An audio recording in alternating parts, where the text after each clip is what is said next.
up, my fellow book nerds, and welcome back to the Lucid Nightmare. I'm your host, as always, Jay Schatzer, and it is, of course, time for a book haul video. I've got a lot of awesome stuff to show off. Some stuff I've recently acquired when I went on my trip down to Ohio at Hocking Hills. There was this antique mall. Bought a whole bunch of different stuff, and some of them were actually movie novelizations, if you can believe it. I stumbled upon a few of them. But the last one in here is the holy grail of my kind of book collection novelization stuff. It was given as a birthday gift from my girlfriend, and it is fantastic. And I'll show you that one last, so stay tuned. But let's jump right in, and let me show you some of these awesome books that are cinema-centric, I guess is the best way to say. But let's go, let's do it. Up first is a really cool action film. And this is going to be a novel based on the screenplay, so it's pulling from the film, but it's got Yul Brynner in it, and Max von Sydow is also in there. Great actors. But the book that I'm talking about is The Ultimate Warrior, and I'm not talking about that WWF wrestler from back in the day. This one is a really strange post-apocalyptic film from the 70s, I believe, is when the movie came out.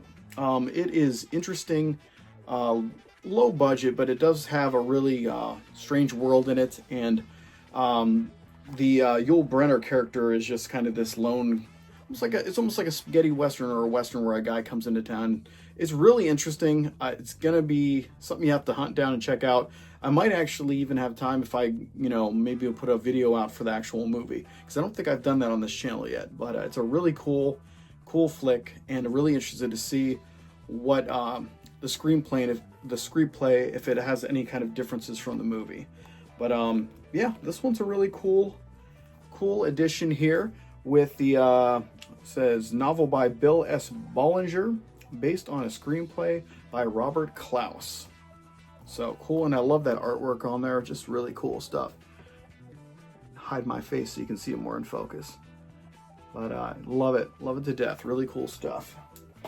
And let's see, what do we have here next is classic sci-fi that has been I think it's only been like adapted to a film in, what year was it? Late 90s, early 2000s with Will Smith. The movie's okay. I enjoyed it from when it came out. I have to watch it again, but it's been a while.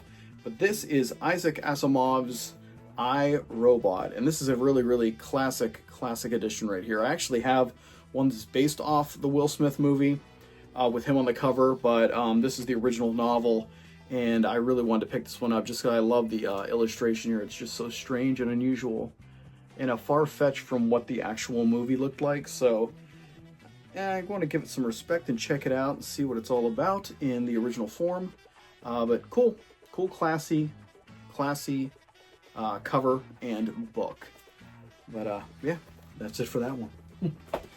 And up next this is a fantastic film, and I don't know if I think this was a book first, and then they had made a movie out of it with Robin Williams, because I don't see anything else based off. So this is the Richard Matheson written book, What Dreams May Come. And like I said, Robin Williams had a film in the 90s sometime that was this one, and it's really fantastic. It's a gut wrencher, so if you're really depressed, do not watch this one, because you will be depressed after it goes in, because it has a lot to do with death and the afterlife, and people in like a loved one in a coma and trying to kind of bring them out from it. And it's got a lot of great visuals, the movie, but I don't know much about the actual original novel that it was based on. So this will be really interesting to kind of delve in and see if they took a lot of liberties with the film version. But this is to kind of hype the movie when it came out. So they kind of based it along a lot of the visuals and said, a movie coming out and all that stuff. The novel that became the hit movie.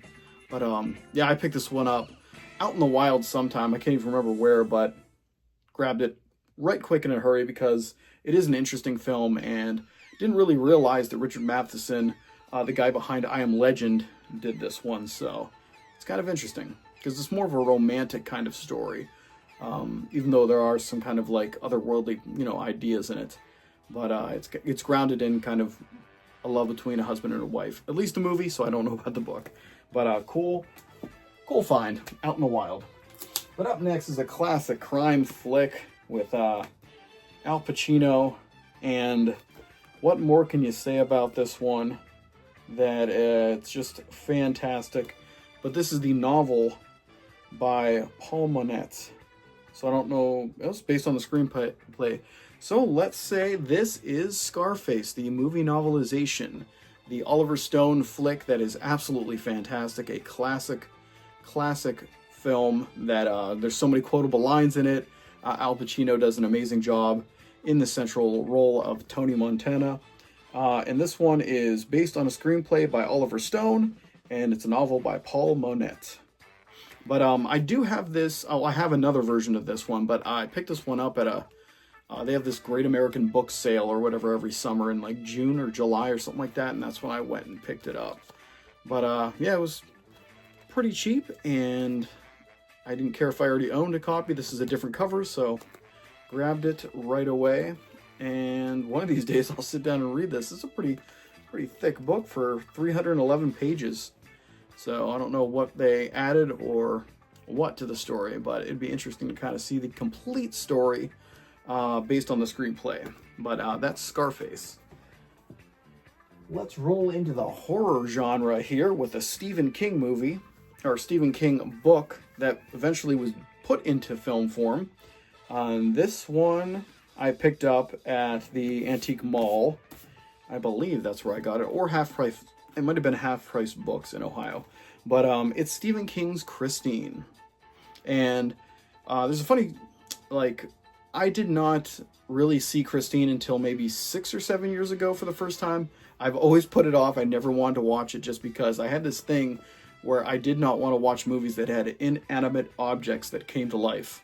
I don't know why. I don't know why I was snobby like that. But when I actually did sit down and watch it, I was blown away just because it is directed by John Carpenter, and he's one of my favorite directors. But just the characters in it, the flow of the story, the way they really did bring the car Christine to kind of life and gave it its own personality and character. Really, really loved it. So now I've got the book, the novelization here.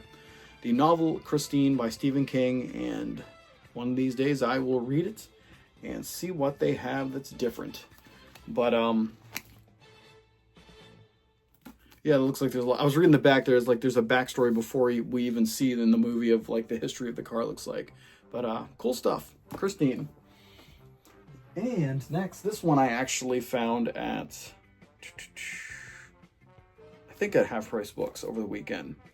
It's another Robin Williams based book here, but this one is just a really fun 90s family film with Peter Pan.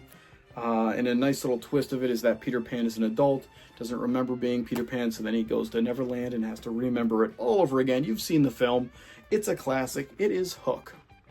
And this one is written by Terry Brooks of a lot of fantasy novel fame, based on a screenplay by Jim V. Hart and Malia Scotch Marmo, and screen story by Jim V. Hart and Nick Castle. That's a hell of a lot of people that worked on this thing. And like I said, Terry Brooks, famous for the Druid of Shannara, those whole series of books. But this one looks like a nice little addition. You got the hook there, it's plain and simple. And then you got a little bit of some stills in here, which are always nice with these kind of movie tie-in things. I always like to kind of look through there. That's kind of what my love of these movie tie-in books came from when I ran across The Dark Crystal as a kid, and kind of got me hooked on movies and books at the same time. But hooked. Great stuff. That's it. That is it. Well, let's move it on to the last bunch of books that are all based on one movie, pretty much, or the inspiration for the movie. It's another John Carpenter. I didn't really plan this out as that, but here we go. So this, I've got these two, maybe last month. So you've got, hold on a second. All right, The Thing. You got The Thing, Who Goes There, and Then you got this one over here, Frozen Hell. Now I want to remember, now this one is, there's an added scenes in this one. This is the original story in its original format. And then this one was brought out years later with a bunch of extra supplemental material that kind of expands on the story. But I wish they were in small paperback form. I don't like these oversized ones. They don't go along with my collection. But there's something next that does go along with my collection, and it's the crowning achievement in it. And it is the Alan Dean Foster written The Thing. And this one is awesome. There are a bunch of different versions, covers for this one. One's like a landscape, a winter landscape. And then there's this one that's kind of more akin to John Carpenter's kind of iconography that he uses throughout the film. So this was really awesome. I was kind of really surprised that she got this one for me for my birthday, but it's awesome. It's got some screenshots in the back of the movie, hyping up the flick. And then you got a novel by Alan Dean Foster based on a screenplay by Bill Lancaster. So fan-freaking-tastic, and I know exactly what I'm going to be reading this winter, and it's going to be this one. On a cold blizzard night, I'm going to be sitting down and reading this one out, getting in the mood. But yeah, awesome to have this in the collection. This one runs pretty damn pricey. I've seen ones for 100, 90, 80. I think she was able to grab it for 85 or something like that. But hell yeah, awesome to have in the collection. It's in great condition too. Nothing wrong there. But guys, that's pretty much it for this one. A lot of good books, a lot of good reading. See if I can get these up here.